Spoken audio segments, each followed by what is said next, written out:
Meu nome é Penélope de Carvalho e estamos lendo o livro Viver Sem Tensão, do autor Joseph Murphy.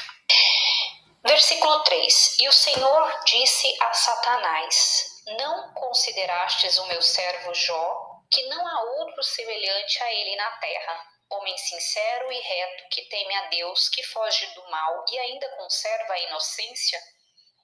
E tu me incitastes contra ele para o afligir em vão. Versículo 4.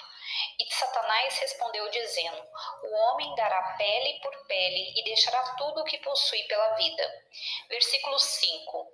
E se não estende a tua mão, toca-lhe nos ossos e na carne, e então verás se ele te não amaldiçoa cara a cara.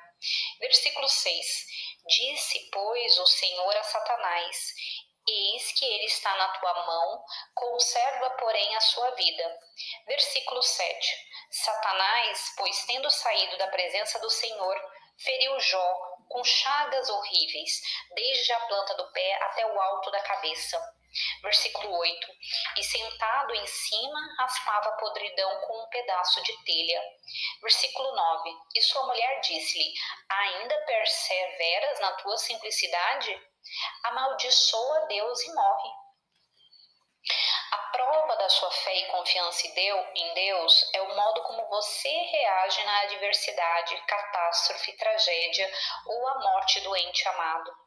Quando tudo vai mal, quando aparece a doença, como você reage? É este o momento em que deve aplicar o conhecimento das leis da sua mente, mantendo a vista sobre a meta, sobre o que você deseja. Creia que é seu agora porque você o sente em seu coração. O seu desejo é tão real quanto a sua mão. Aceite-o e você o verá aparecer na tela do espaço. No campo de esporte, se você cair, tem de levantar sorrindo, porque sabe que da próxima vez que jogar, a vitória será sua.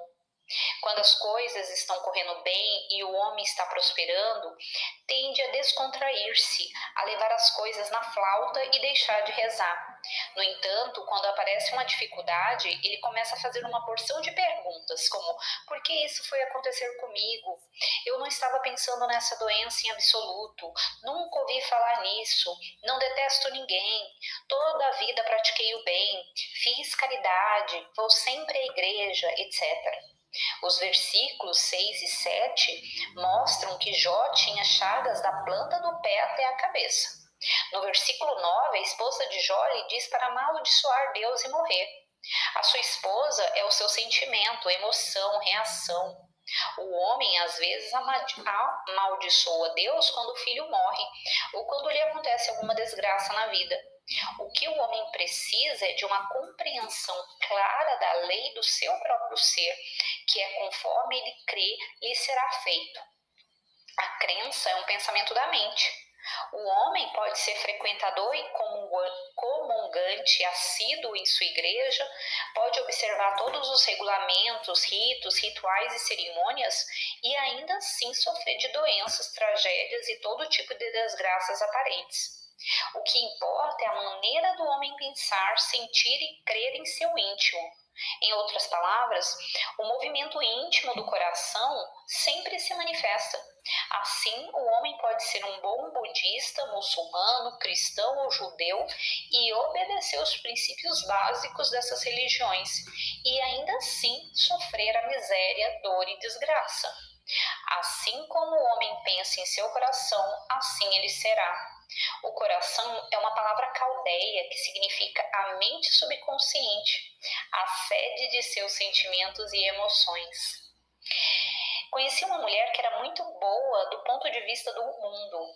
Frequentava a igreja regularmente, fazia muita caridade, visitava os hospitais e ainda dava lições de música de graça às crianças pobres da vizinhança. E, no entanto, era inválida de artrite. Disse-me ela que acreditava que Deus a estava castigando, porque ela tinha pecado 40 anos antes. Descobri ainda que ela temia a morte porque tinha medo de ser julgada e condenada. Acreditava no inferno ao pé da letra. Além disso, ela, em segredo, odiava a nora, mas dava-lhe belos presentes no Natal e na Páscoa, e se dava ao trabalho de mostrar-se bondosa para com ela. O que ela estava fazendo, na verdade, era uma forma de compensação subconsciente para aplacar o seu profundo sentimento de culpa devido ao seu ódio reprimido pela nora. Sua manifestação exterior de fé, assim, naquela igreja, não é aquilo de que trata a Bíblia, que diz respeito à sua verdadeira atitude interior, sentimentos íntimos e movimentos da mente.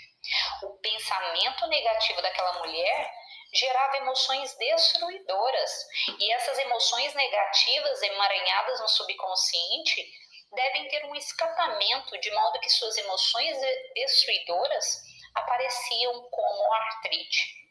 Sua dedicação, fidelidade e lealdade a uma determinada igreja ou credo não adiantava. Conforme o que crês, assim te será feito.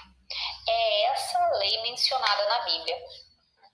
A fé é um modo de pensar, uma atitude interior, um sentimento ou percepção interior. O homem pode ter fé no fracasso, sucesso, desgraça e pobreza e exprimirá todos esses estados em sua vida. Isto é a fé invertida. A fé é o que você vê, concorda e aceita em sua mente. Na verdade, é um pensamento em sua mente. E sendo os pensamentos criadores, criamos aquilo que pensamos, pois o homem é a crença expressa. Criamos aquilo em que realmente acreditamos em nossa mente e nosso coração. O importante é o que você realmente crê no fundo do seu coração e não aquilo a que você dá apenas uma concordância formal ou intelectual. A cura da mulher citada acima deu-se depois de uma longa explicação, mais a oração. No princípio, ela mostrou-se obstinada, recusando-se a crer num Deus de amor. E assombrei-me ao ver como sua mente brilhante podia mostrar-se tão obtusa. Toda a sua atitude religiosa parecia estar afetada por uma obliquidade moral. Ela admitia que desejava uma cura, mas achava que Deus queria que ela sofresse por seus pecados. Expliquei-lhe que os pensamentos são coisas e que se ela acreditava que Deus desencadeava sua ira sobre ela, a força criadora reagiria de acordo com a natureza do pensamento dela e que ela de fato estava se castigando. Aos poucos foi surgindo em sua mente que a lei da mente era simplesmente ação, pensamento, e reação, resposta ao pensamento, pela mente subconsciente. Suas experiências boas e más eram apenas movimentos de sua própria mente, relativas ao princípio da vida, sempre perfeito e intacto. Ela começou a compreender, como observou Judy G. Trouar, autor, que Deus é tudo o que existe e é infinito, e que é matematicamente e cientificamente impossível haver dois infinitos.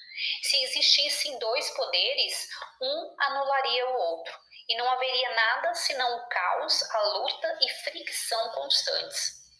Se houvesse algum poder que desafiasse a Deus, Deus não seria o Supremo nem o Onipotente.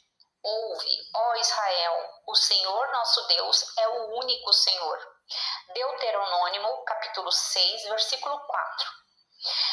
Por fim, ela concordou que, sem dúvida, seus estados mentais eram projetados em seu organismo e experiências externas. Sua oração foi a seguinte: a inteligência salutar que me criou está focalizada no ponto exato em minha mente, em que está o problema, e toda distorção física e mental está removida. O amor divino dissolve tudo o que lhe é semelhante, e eu estou descontraída e em paz. O seu rio de paz satura e envolve todo o meu ser, e estou descansada e em paz. O seu rio de paz inunda minha mente e o meu corpo, e sinto-me maravilhosa. Perdoo a todos plenamente e livremente, e derramo o seu amor e bênçãos sobre a minha nora e todos os que me cercam. Estou livre. Ela afirmou essas verdades devagar, sossegadamente, com reverência, com amor, várias vezes por dia, e seguiu-se uma cura total dentro de um mês. Diz a Bíblia: a não ser que vos arrependais, perecereis igualmente. Arrepender significa modificar os pensamentos de acordo com os padrões espirituais, pensar de um novo modo. Se você não encher a sua mente com pensamentos e ideias inspiradoras, saudáveis, nutritivas, em outras palavras, se você não fizer o seu pensamento construtivo, a mente racial ou o grande mar psíquico em que vivemos invadirá o seu consciente e você será governado pela mente racial e estará à sua mercê. Estamos todos imersos na mente única e se os únicos alimentos mentais que você recebe forem as sugestões negativas do rádio, dos jornais e dos vizinhos, modificados ainda mais pelas limitações, temores e problemas da mente racial que impregnam a sua mente, você sucumbe ao hipnotismo em massa da mente mundial que o cerca, a não ser que assuma o controle e a direção de suas forças mentais e emocionais. É por isso que as ditas boas pessoas sofrem tantas desgraças na vida. Se você for indiferente, descuidado, indolente e preguiçoso, recusando-se a encher a sua mente com as verdades de Deus, os pensamentos, estados de espírito e crenças negativos que entram na mente, que não é vigiada, impregnam o subconsciente, e aquilo que semeamos, nós colhemos. Quando você ignora ou não toma conhecimento das leis mentais, pode atribuir as suas experiências desagradáveis à sorte, fatalidade, azar, karma ou destino. Em vez de compreender que por trás de todo o efeito existe uma causa, você deve compreender que a chuva cai sobre os justos e os injustos, e o sol brilha sobre os bons e os maus com um brilho igual. Deus não respeita as pessoas. A diferença entre os homens deve-se ao seu estado de consciência, que consiste no que eles pensam, sentem, creem e consentem mentalmente. É por isso que alguns são doentes, outros sadios, porque alguns são pobres e outros ricos, alguns tristes e outros cheios e borbulhando da alegria da vida. A solução não é acreditar em certos rituais, liturgias, dogmas, conceitos tradicionais, fórmulas e opiniões do homem, e sim acreditar num Deus de amor, bondade e integridade eternas. Você deve crer que a vontade de Deus para nós é cada vez mais vida, amor, verdade, beleza, fartura e experiências maravilhosas que ultrapassam os nossos sonhos mais queridos. Isso é uma crença real porque você acredita na bondade e amor de Deus, que é a verdadeira fé na aventura, alegria, integridade, beleza e perfeição de Deus. A sua fé agora está em Deus e em todas as coisas boas, e todas as coisas trabalham juntas pelo bem daqueles que amam a Deus. Você agora é da fé verdadeira porque acredita na verdade sobre Deus e vive na alegria e expectativa do melhor.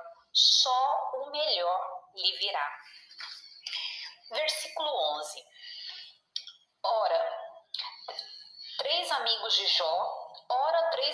Jó, tendo ouvido todo o mal que lhe tinha sucedido, chegaram cada um do seu lugar. Elifaz de Temã, Bildade de Suas e Zofar de Naamate, porque tinham combinado irem juntos visitá-lo e consolá-lo. Esses três amigos representam a tradição, doutrina e dogma, quando indisciplinados e descontrolados. A mente do homem, quando indisciplinada, desgovernada e não regenerada, divide-se, se desorganiza e fica completamente confusa sob o domínio dos chamados amigos, cujos verdadeiros nomes são o medo, a ignorância e a superstição. Jó está, na verdade, sendo afligido por sua própria personalidade dividida, que reflete a opinião do mundo em vez da verdade que o liberta. Você deve reintegrar-se na fé e confiança na presença de Deus dentro de si, deixando que o espírito da integridade, beleza e perfeição o envolva num encanto transcendente, transformando a sua mente e corpo no modelo perfeito de Deus na montanha.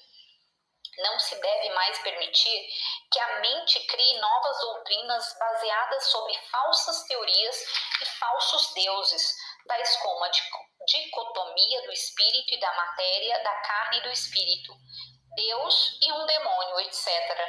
As invasões mentais e a intrusão do medo, propaganda, doença e os temores do mundo devem ser enfrentados e desarmados pela presença de Deus em você, a única causa e o único poder. Você recebe suas instruções e ordens da divina inteligência em vez de recebê-las do mundo e suas falsas crenças. Comece agora a pensar, falar e agir do ponto de vista do amor de Deus e da sabedoria interior, em vez de partir do edifício superposto do medo, dúvida e preocupação. Desse modo, você começará o seu caminho de volta para Deus no meio de você, que é poderoso para curar. Finalizo aqui e no próximo áudio vamos para comentários sobre o capítulo 3 do livro de Jó. Tchau, tchau!